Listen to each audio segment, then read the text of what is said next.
थोड़े current issue के जो मुद्दे हैं उनको भी तैयार। जी गौतम सर, हमारे साथ अंतिम प्रत्याशी आज की हैं भावना जी। भावना जी वीडियो ऑन करें।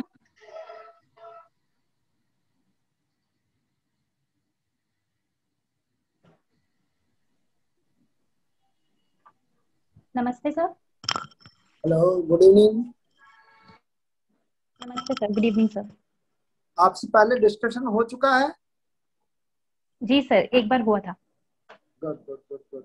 आप जो है ना उसमें वो कर रही हैं, इसमें जो है ना मैरीटाइम जो है ना उस पर। जी सर, मैरीटाइम डिप्लोमेसी पे पीएचडी। Good good.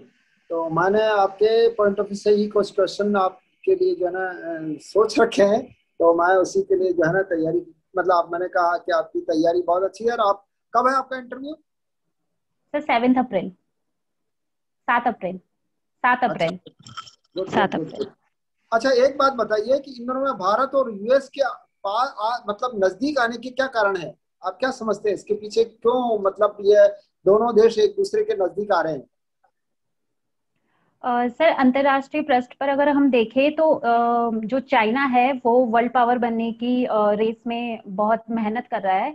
और क्योंकि USA already established world power है, तो इसे एक थ्यूसिडाइडस ट्रैप कहते हैं, जिसके तहत ये होता है कि जो ऑलरेडी एग्जिस्टेड जो वर्ल्ड पावर है वो किसी और कंट्री को वर्ल्ड पावर बनने की रेस में आने नहीं देना चाहती। तो ये एक मेजर इशू है सर, जिसकी वजह से इंडिया और यूएसए के बीच में नजदीकियां बहुत ज्यादा बढ़ रही हैं। और भारत इंडियन इंडिया उसको जो है ना यूएस इंडिया को साथ में क्यों लेना चाहता है? सर जैसे हमें अपना ये इंडियन डिप्लोमेसी की एक रियलिस्ट थ्योरी है, जिसके तहत हमें अपनी जो स्ट्रेंथ है वो बहुत अच्छे से पता है। Sir we are the developing state. अभी हम डेवलपिंग स्टेट पर है हमारा नेशन, तो हम चाइना से सीधा काउंटर नहीं कर सकते। हमें बहुत ज्यादा जरूरी है कि हम अपने नेबरिंग कंट्री और अदर जो वर्ल्ड पावर है उसके सपोर्ट के साथ चाइना जैसी कंट्री को काउंटर करें। नहीं, व्हाट आई एम टेलिंग कि यूएस हमें साथ क्यों ले रहा है? इंडिया का खासतौर से जो है ना वो सपोर्ट लेना चाह रहा है, उसके पीछे क्या रीजन है? सर इंडियन ओशन की जो हमारी लोकेशन है, इंडिया की जो लोकेशन है इंडियन ओशन में, सर वो सबसे बड़ा रोल प्ले कर रही है इस चीज में। और क्योंकि जो यूएसए को एक रीजनल सेंटर भी चाहिए जिसके बिहाफ पर वो चाइना को काउंटर कर सके, तो हम इंडो पैसिफिक रीजन के लिए जो इंडिया है वो अपना पॉइंट ऑफ व्यू रखना चाहता है। और सिर्फ इंडिया ही नहीं सर, इंडिया, जापान, ऑस्ट्रेलिया, इन सबको साथ लेकर यूएसए चाइना को काउंटर करने की कोशिश कर रहा है। भारत और जापान की जो है ना यूं कह सकते हैं फ्रेंडशिप, ये आकस्मिक है या इनहेरेंट जो है ना वो हमारी बहुत नैसर्गिक जो है ना वो है फ्रेंडशिप कह सकते हैं? आप इसको क्या कहेंगे, दोस्ती को? सर इंडिया जापान की दोस्ती अगर हम अपने इंडिपेंडेंस के टाइम जो स्ट्रगल था तब से अगर हम स्टडी करें, तो जो हमारे प्रमुख नेता थे सुभाष चंद्र बोस जी, उनको जापान ने बहुत सपोर्ट किया था। और उनकी सहायता से हमने जो हमारे उस पर्टिकुलर टाइम में जो अंडमान निकोबार वाले जो आइलैंड्स थे उनको जीत भी लिया था। तो हम इंडिया और जापान की जो दोस्ती है सर वो लॉन्ग लास्टिंग ही चली आ रही है। और हमारा वो बहुत बड़ा टेक्नोलॉजिकल पार्टनर है। हम बहुत टेक्नोलॉजी के नाम पर सर हम जापान पर बहुत अच्छे से रिलायबल हो सकते हैं सर। अच्छा, चलिए, हमारा पड़ोसी देश चाइना से हम दो तीन बातों में से सबसे ज्यादा क्या सीखना चाहिए? कि आबादी रोकने की जो है ना प्रक्रिया को, टेक्नोलॉजी के डेवलपमेंट को, या मतलब उनकी जो है यो कह सकते हैं कि वो दूसरे देशों के प्रति जो है ना मतलब भावना को, इस पे से सबसे ज्यादा प्रभावशाली आप किसको मानते हैं, या सबसे ज्यादा जो कि हमारे लिए बहुत इंपॉर्टेंट है वो कौन सी हो सकती है? सर टेक्नोलॉजिकल डेवलपमेंट की तरफ मैं जाना चाहूंगी। टेक्नोलॉजिकल डेवलपमेंट हमें बहुत अच्छे से सीखना चाहिए। एक बात बताइए कि हम लोग जब जो है ना ओटीएस में थे जयपुर में, तब ये बात आई थी कि वहाँ NR1 की पॉलिसी लाई गई थी वहां पर चाइना में। NR1 जिसको कहते हैं कि एक कपल से एक बच्चा। Yes sir. और उसके आधार पर इतने जो है ना लंबे टेन्योर में उन्होंने जो है ना आबादी पर कंट्रोल कर लिया। क्या हमारे इस देश के लिए टेक्नोलॉजी तो चलिए हम वैसे भी कर लेंगे, उनसे ना सीखें तब भी, लेकिन क्या आबादी रोकने के लिए हमें यह नहीं करना चाहिए कि उनको जो है फॉलो करें हम?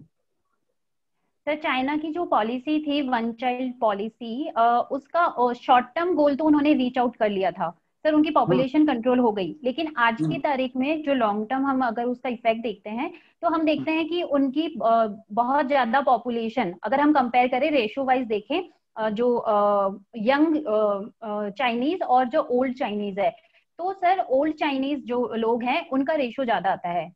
और मतलब वहां पर डेमोग्राफिक डिविडेंड कम होते जा रहे हैं सर, जो कि इंडिया के पास डेमोग्राफिक डिविडेंड, जो हम वर्ल्ड की लार्जेस्ट डेमोग्राफिक डिविडेंड रखते हैं, तो सर मुझे नहीं लगता कि उनकी one child policy long term में इफेक्टिव है।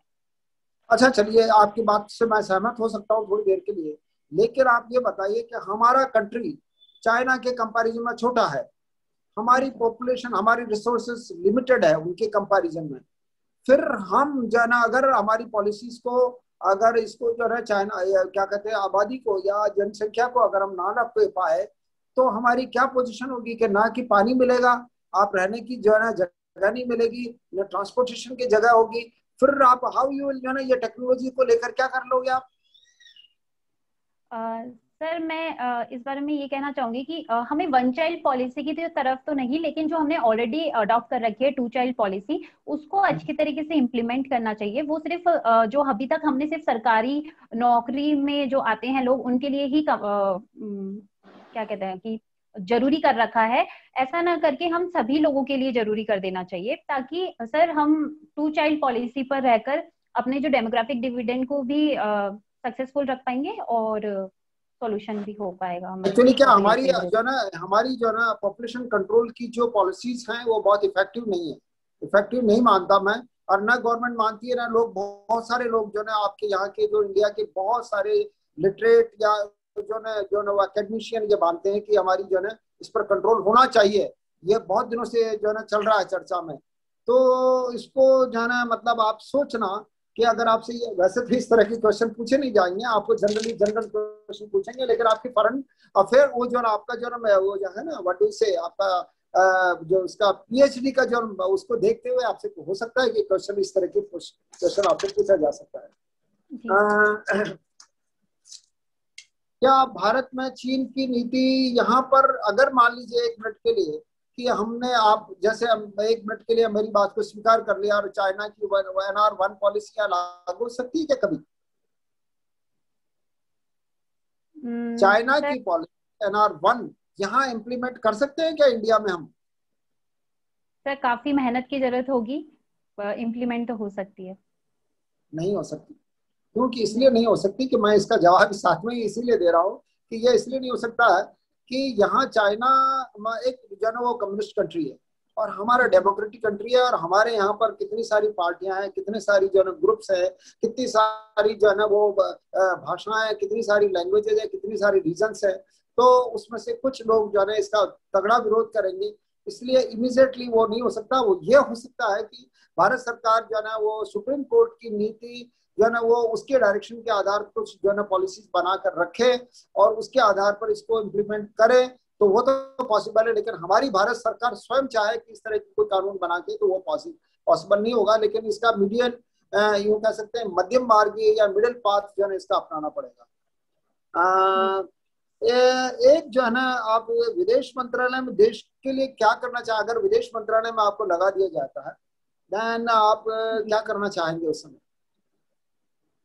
आपकी भारतीय जो है विदेश नीति के मामले में आपकी क्या पॉलिसीज रहेगी? वहां डिप्टी सेक्रेटरी रहते हैं, तो एक मिनट के लिए आप पहले आप डिप्टी सेक्रेटरी लगा दिया जाता है वहां पर, देन आप जो है ना आपके प्रिंसिपल सेक्रेटरी को और आपके जो है ना मंत्री जी को क्या प्रपोजल देंगे कि जिससे कि आपकी जो है ना मतलब वो आपकी बात जो है उन तक पहुंच सके?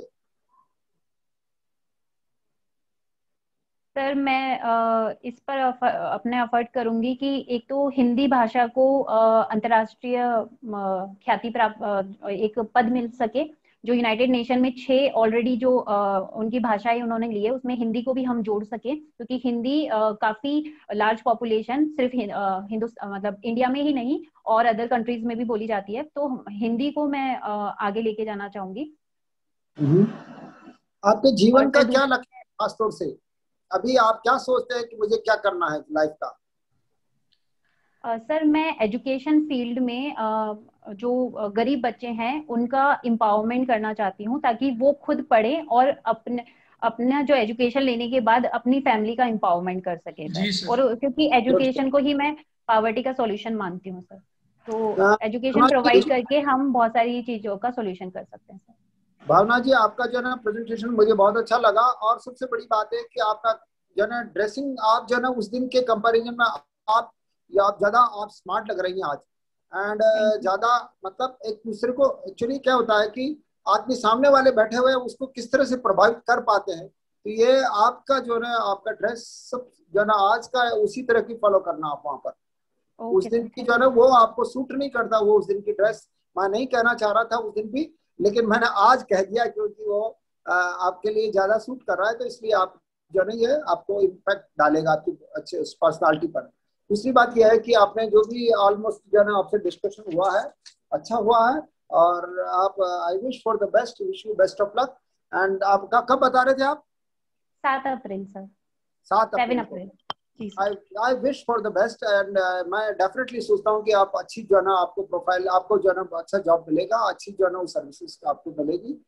मैं तो यही सोचता हूँ कि आरएस प्रॉपर ही मिले। I wish for the best, wish you best of luck, and thank you further very आप मच। आईएएस के लिए भी तैयारी करें। Thank you very much sir, thank you.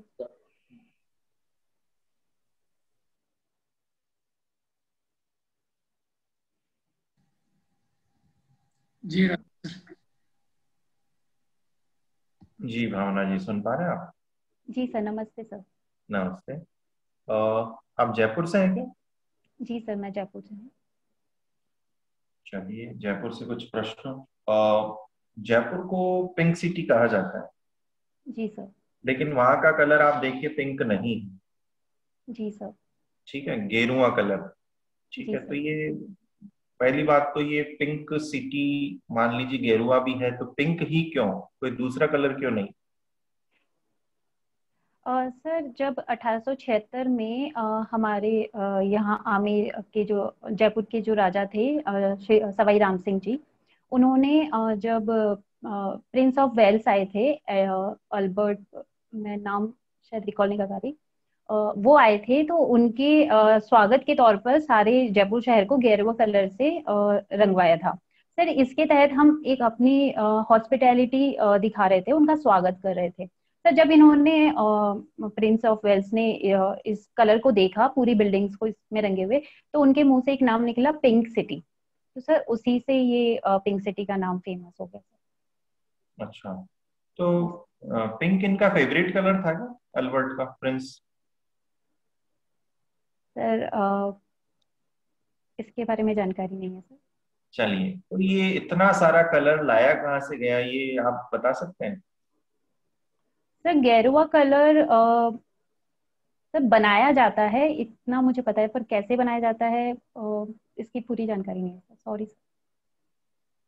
आपके वहां पर एक जगह है कानोता, जी सर। अजमेर, सॉरी जयपुर में। जयपुर में, यस। वहां पर ईंट के भट्टे हैं, ईंटें बनाई जी, जाती है, यस तो सर। वहां से ये कलर लाया गया था ये। जी सर। ठीक है, आप ध्यान रखें। ठीक है, ठीक एक है, अल्बर्ट थैंक यू। आप बता रहे थे कि कंफर्म नहीं है, अल्बर्ट ही थे।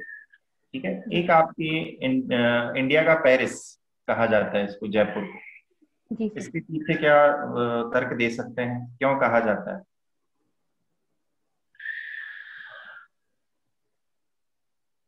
सर क्योंकि ये एक प्लांट सिटी है जयपुर, इसलिए इसे इंडिया का पेरिस कहा जी जाता है। बिल्कुल सही बता रहे हैं, प्लांट सिटी है। एक आपके वहां पर गलता जी है, गलता जी। जी सर। गलता जी के बारे में क्या जानते हैं आप? सर गलता जी को जयपुर का पुष्कर भी कहा जाता है धार्मिक संस्कृति के हिसाब से। और ये गलवा ऋषि के या की तपोभूमि का मानी जाती है। और सर यहाँ पे जो धार्मिक त्योहार होते हैं उस दिन जो अ, उस पानी में स्नान वगैरह किया जाता है, उसके लिए बहुत प्रसिद्ध है सर। बिल्कुल ठीक बता रहे हैं आप। आप ये बताइए, जो यहाँ का परकोटा है, ठीक है, जी सर। इसको हेरिटेज साइट्स में कब शामिल किया गया था? 2019 में जो जयपुर परकोटा है उसे वर्ल्ड हेरिटेज साइट में यूनेस्को के द्वारा ऐड किया गया था। डेट बता सकते हैं आप, कौन सी डेट को? Sorry sir.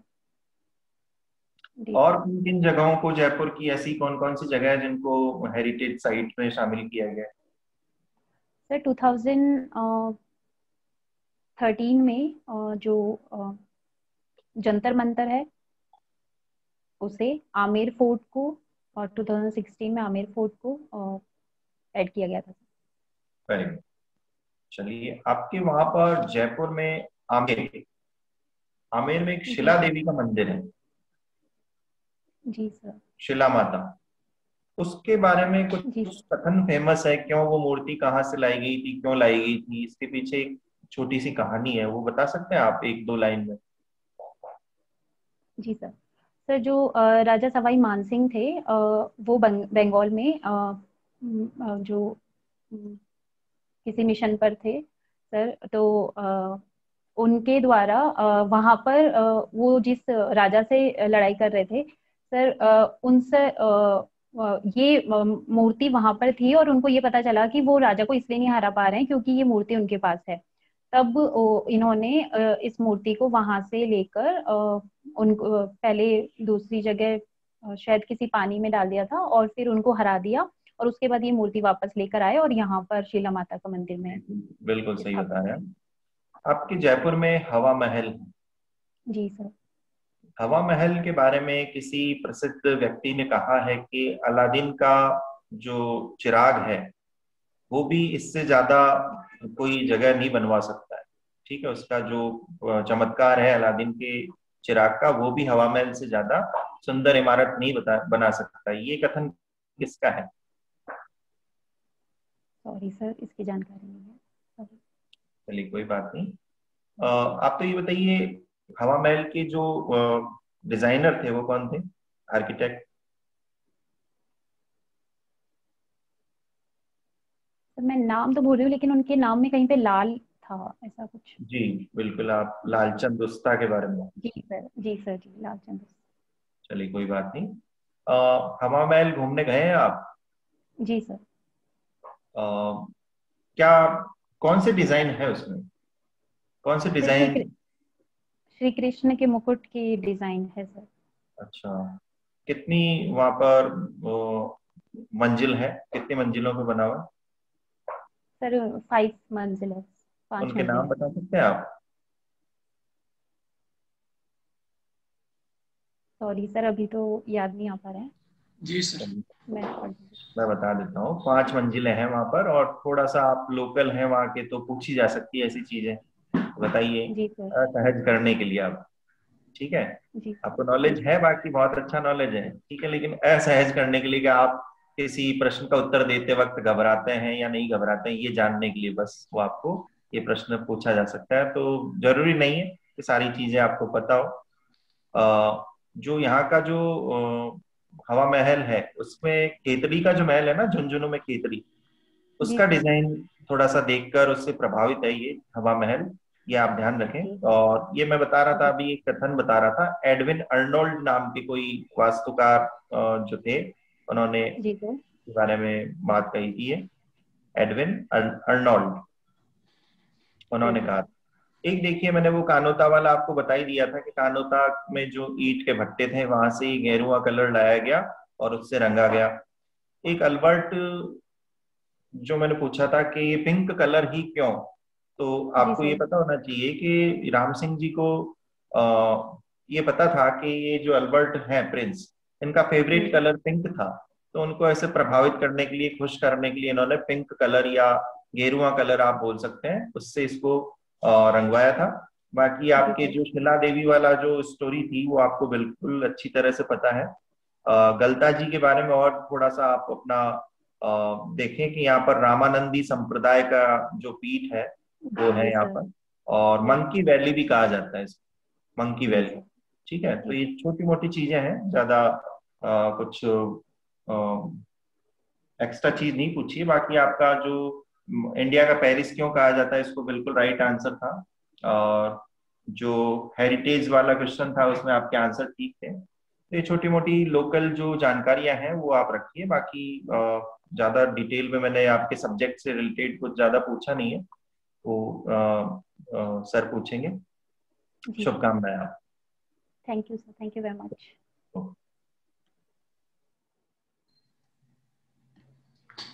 जी भावना जी। नमस्ते सर। नमस्ते। एक रोहिणी आयोग है, अभी हाल ही में चर्चा में रहा है कुछ समय पहले, रोहिणी आयोग। Yes sir. बताएं इसके बारे में। सर ज्यादा तो याद नहीं आ रहा है, लेकिन ये रिजर्वेशन से कुछ कनेक्टेड है। राइट, ठीक है। अच्छा, एक 15वां वित्त आयोग की सिफारिशें लागू की गई है। जी सर। कौन है अध्यक्ष इसके?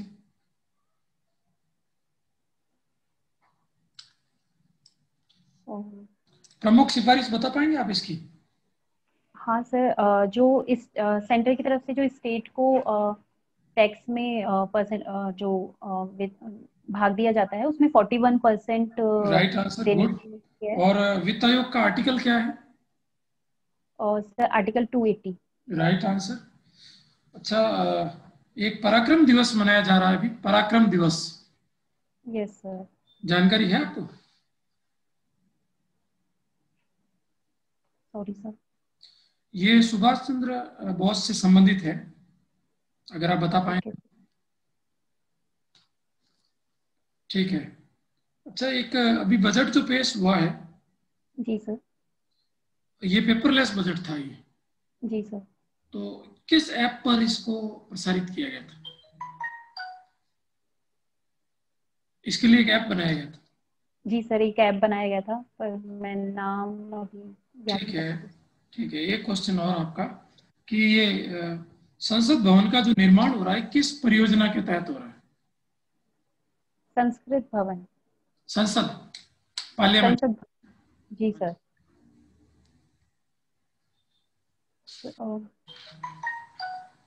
ठीक है।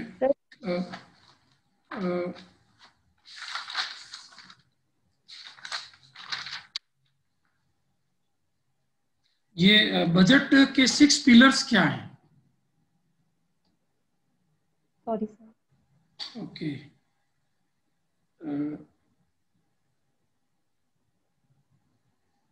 अच्छा, ब्रह्मोस के बारे में बता पाओगे आप? ब्रह्मोस। सर ब्रह्मोस एक मिसाइल है जो इंडिया और रशिया के कोलैबोरेशन से बन रही है। सर इसके नाम में जो हमारा ब्रह्मपुत्र और रशिया की जो रिवर है मॉस्को, उस दोनों नाम को कंबाइन करके बनाया गया है ब्रह्मोस। और सर ये सरफेस टू एयर मिसाइल है। ओके। एक लास्ट क्वेश्चन मेरा, एक पेरिस समझौता हुआ है जलवायु को लेकर। जी सर। बता पाएंगे इसके बारे में? सर पेरिस समझौता 2015 में हुआ, और सर इसके तहत सभी जो कंट्रीज हैं उनको सेल्फ अपने मोटिवेशन से एक टारगेट रखने को बोला गया है, जिसमें इंडिया ने भी इंडियन नेशनल जो टारगेट्स हैं वो रखे हैं, जिसमें सर हम 2030 तक जो हमारी 30% जो रिन्यूएबल एनर्जी से हम अपनी एनर्जी नीड्स को कंप्लीट करेंगे। ये टारगेट हमने रखा है। ठीक है, थोड़ा करंट इश्यूज को वापस देख लें एक बार। वैसे मैंने ज्यादा पूछे हैं, कंसेप्ट कम पूछे हैं आपसे, और वहाँ कंसेप्ट और फैक्ट्स का बैलेंस रहता है। तो पहले वाले सर ने कंसेप्ट बेस्ड ज्यादा पूछे थे। देखिए मैं बताता हूँ मैं आपको। पेरिस समझौता जो नेशनली जो कंट्रीब्यूशन होता है उसको कहते हैं INDC। INDC ये कहते हैं इंटेंडेड नेशनली डिटरमाइंड कंट्रीब्यूशन। ये इंडिया का 35% है। आपने 30 बताया था, तो इंडिया का 35% है। तो 2030 तक अपना कार्बन उत्सर्जन 2005 के मुकाबले 35% कम करेगा, ये इसमें डिसाइड किया गया। 6 पिलर्स आप पढ़ लें, बजट को अच्छी तरह से पढ़ें। भारत और राजस्थान दोनों के बजट को पढ़ के जाइए, याद करके जाइए। हो सकता है आधा मोक या पूरा मोक की बजट पे चले। जी सर। और मैंने आपसे पूछा था, पराक्रम दिवस है, ये सुभाष चंद्र बोस की 125वीं जयंती है। 125वीं जयंती है। 23 2021 को इसकी 125वीं जयंती होगी, 23 जनवरी 2021 को थी। और जो बजट का जो ऐप था उसका नाम था union budget mobile app. Okay sir. Union budget mobile app. संसद का जो निर्माण है वो सेंट्रल विस्टा रीडेवलपमेंट परियोजना है, सेंट्रल विस्टा रीडेवलपमेंट परियोजना। और ये जो संसद भवन बन रहा है वो टाटा बना रहा है, टाटा प्रोडक्ट्स। और जो 15वां वित्त आयोग है वो आपने 41% राइट बताया था, और आर्टिकल भी अच्छा बताया था। एनके सिंह इसके चेयरमैन थे।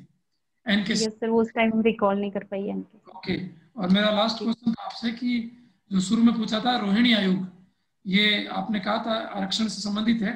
ये ओबीसी को सब क्लासिफाई करेगा, उपवर्गीकरण, उप श्रेणीकरण। मतलब ओबीसी में भी पिछड़े ओबीसी और अति पिछड़ा ओबीसी, उसका वर्गीकरण किया जाएगा। और चर्चा में इसलिए है क्योंकि इसका जो टेन्योर है, कार्यकाल है, वो 31 जुलाई 2021 तक बढ़ाया गया है। Okay sir. से संबंधित पूरा प्रावधान आपको पता होना चाहिए कि ओबीसी को जो आरक्षण दिया, मंडल आयोग, काका कालेलकर आयोग, वीपी सिंह, ये पूरा सीक्वेंस। इसमें एक महत्वपूर्ण मामला था इंदिरा साहनी मामला 1992 का, उसे मंडलवाद कहते हैं। ये पूरी डिटेल, क्रीमी लेयर, पदोन्नति में आरक्षण, कौन कौन से संशोधन है, ये पूरा डिटेल को तैयार करके रखें। कंक्लूजन में मैं यही कहूंगा कि पिछले मॉक की तुलना में आपका मॉक इस बार थोड़ा बेहतर है। कुछ फैक्ट्स को छोड़ दें तो कोई जरूरी नहीं है कि हमको सारे उत्तर आए, पर कॉन्फिडेंस और गेटअप और इनमें लुकिंग में और चेंज है पिछली बार की तुलना में। पॉजिटिव चेंजेस हैं आप में, और I think all the best. अच्छा रिजल्ट रहे, और आप एज आरएस हमको बहुत जल्दी मिठाई खिलाएं, आई होप। ठीक है, thank you sir, thank you very much. Okay, all the best. Thank you sir, thank you sir. जी गौतम सर, राजेश सर।